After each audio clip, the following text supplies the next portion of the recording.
Gold का rate है वो इस वक्त जा रहा है विद इन 1 ईयर गोल्ड तकरीबन 2,50,000 रुपया तोला ऊपर चला गया। सबसे बड़ी ये है कि सेंट्रल बैंक्स बहुत तेज़ी से बहुत भारी मिकदार में इसकी बाइंग कर रहे हैं। अगर अमेरिका ईरान पर हमला कर देता तो सोने की क्या रेट जाने का एक्सपेक्टेशन है?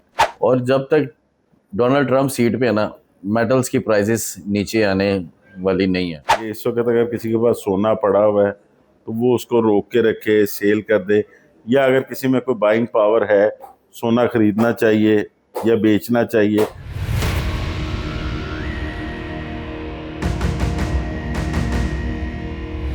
अस्सलाम वालेकुम नाजरीन, मैं हूं आपका मेज़बान नुमान शेख। आप देख रहे हैं एक्सप्रेस एक्सक्लूसिव। नाजरीन, इस वक्त सोने और चांदी की कीमतें तारीख की बुलंद तरीन सतह पर पहुंच गई हैं।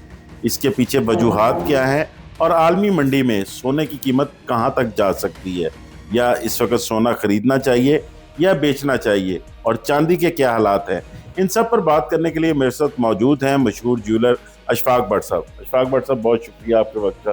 सबसे पहले तो ये बताइएगा, इस वक्त सोने और चांदी का रेट क्या चल रहा है? बिस्मिल्लाहिर्रहमानिर्रहीम। नुमान भाई, इस वक्त जो गोल्ड का रेट है वो इस वक्त जा रहा है 5,41,000, और इसी तरह अगर चांदी का रेट देखा जाए तो वो जा रहा है आज 17,500 से लेके 18,000 तक ट्रेड हो रहा है पाकिस्तानी रुपीस में। तो ये गुज़िश्ता 2 हफ्ते में बट सब कितना इसमें चेंज आया है? कहाँ तक इसका उतार हुआ है, और उतार और चढ़ाव हुआ है? गुज़श्ता 2 हफ्तों के मुताबिक अगर देखा जाए, 2 हफ्ते क्या, आपको मैं 3 मंथ्स का बताता हूँ। लास्ट 3 मंथ से अगर एनालिसिस किया जाए तो सिल्वर जहाँ पे 3,000 रुपये था, आज वो 18,000 रुपये चला गया। और गोल्ड आज से 3 months before you can say 4,40,000 50,000 रुपये था, और आज 5,41,000 रुपये चला गया।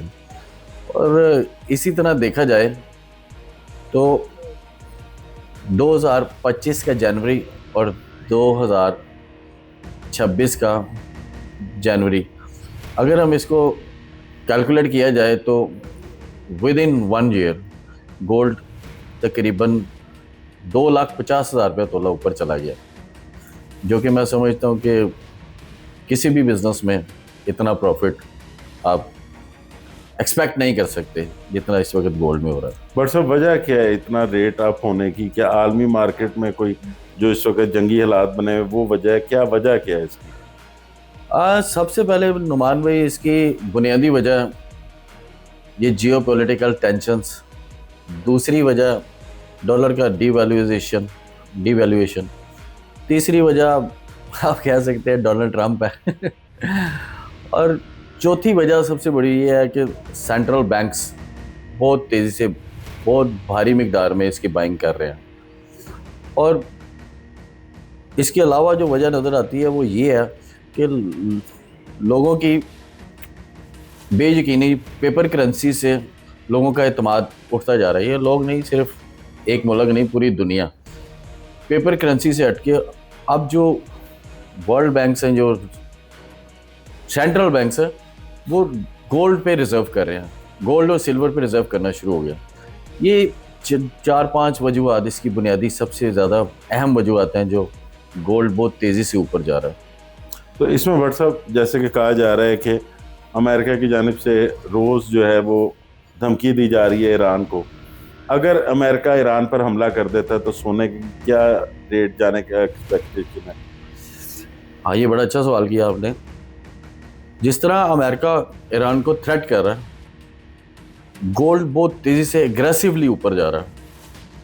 और जिस तरह उनको थ्रेट किया जा रहा है, नज़र ये आ रहा है कि जो काम 2026 के एंड में होना था ना, वो आने वाले महीने 2 महीने में हो जाएगा। कहने का मतलब है कि जो सोना 6 लाख 6.5 लाख तक जा सकता था, वो मेरे ख्याल से आने वाले 2 महीनों में ही हो जाएगा। जैसा कि आप देख रहे हैं, अभी जो गोल्ड का रेट दुबई में चल रहा है ना, वो है 5,75,000।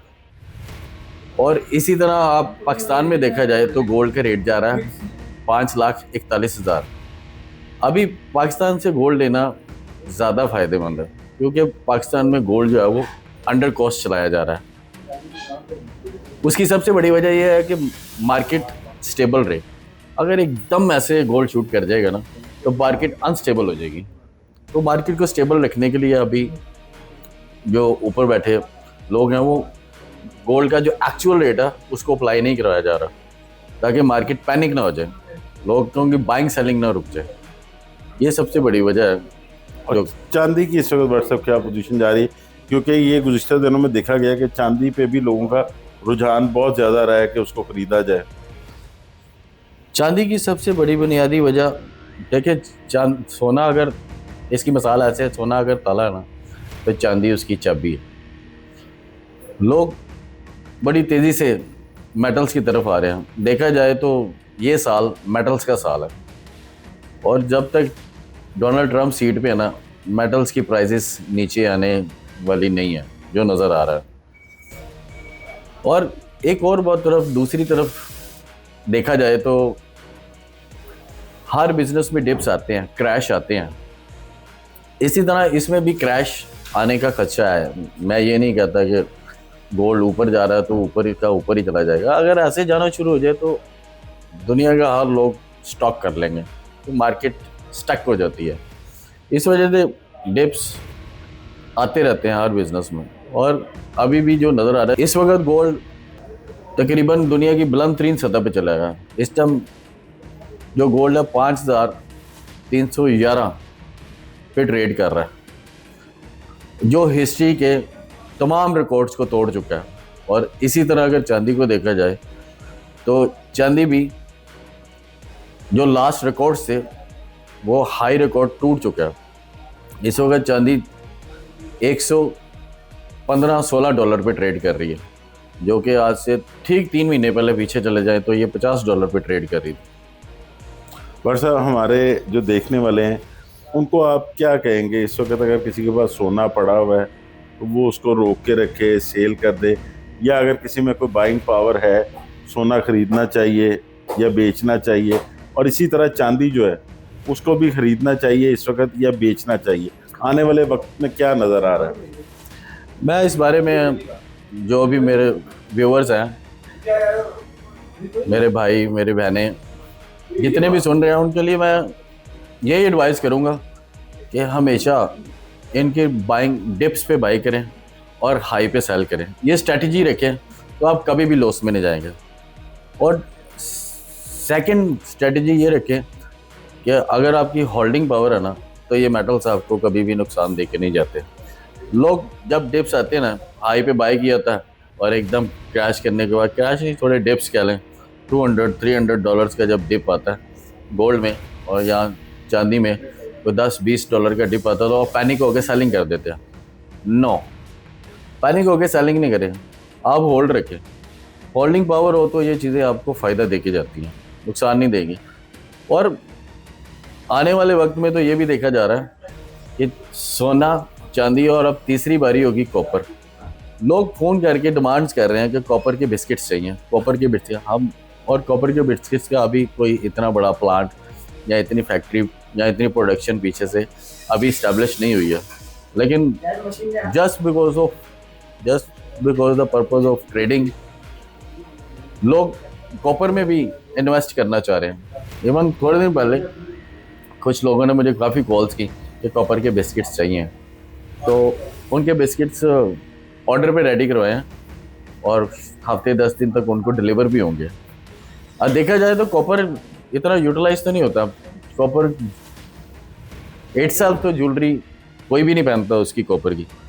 ये बस चीज़ों में इस्तेमाल होता है, जैसे इलेक्ट्रॉनिक चीज़ों में, मैकेनिकल चीज़ों में, मशीनरीज में, एक्सेट्रा एक्सेट्रा। ये यूज़ पर्पज नहीं, ये ट्रेडिंग के पर्पज से लोग इसमें इन्वेस्ट करना शुरू हो गया। और मुझे नज़र आ रहा है कि आने वाले 6 महीनों में सिल्वर के बाद, तो गोल्ड के बाद, सिल्वर के बाद तीसरी बारी जो है वो कॉपर की होगी। बट सर, इतने अरसे में जो लोगों ने जिस तरह सोना बेचा और ख़रीदा है, तो ज्वेलर्स का तो बड़ा फ़ायदा हुआ होगा, उनको तो बड़े जंप मिले हैं इसमें। अच्छा, ये सवाल वैसे बड़ा कॉमन हो गया हुआ है कि हर बंदा ये सोचता है कि यार ਤੁਹਾਡਾ तो ਪਿਆ ਵੱਧ ਰਿਹਾ ਤੇ ਤੁਹਾਨੂੰ तो फायदा है। एक्चुअली देखा जाए ना, अगर टेक्निकली देखा जाए तो हमारा मुल्क ना एक मौशी बहरान से गुजर रहा है। आप सही कह रहे हैं, ज्वेलरी तो हमारा एसेट है, लेकिन लोग ज्वेलरी बाय नहीं कर रहे हैं। इस वक्त लोग 24 कैरेट्स बिस्किट्स बाय कर रहे हैं। वो जो एसिड है वो तो हमारा स्टक हुआ, उसमें इतनी बाइंग नहीं हो रही है।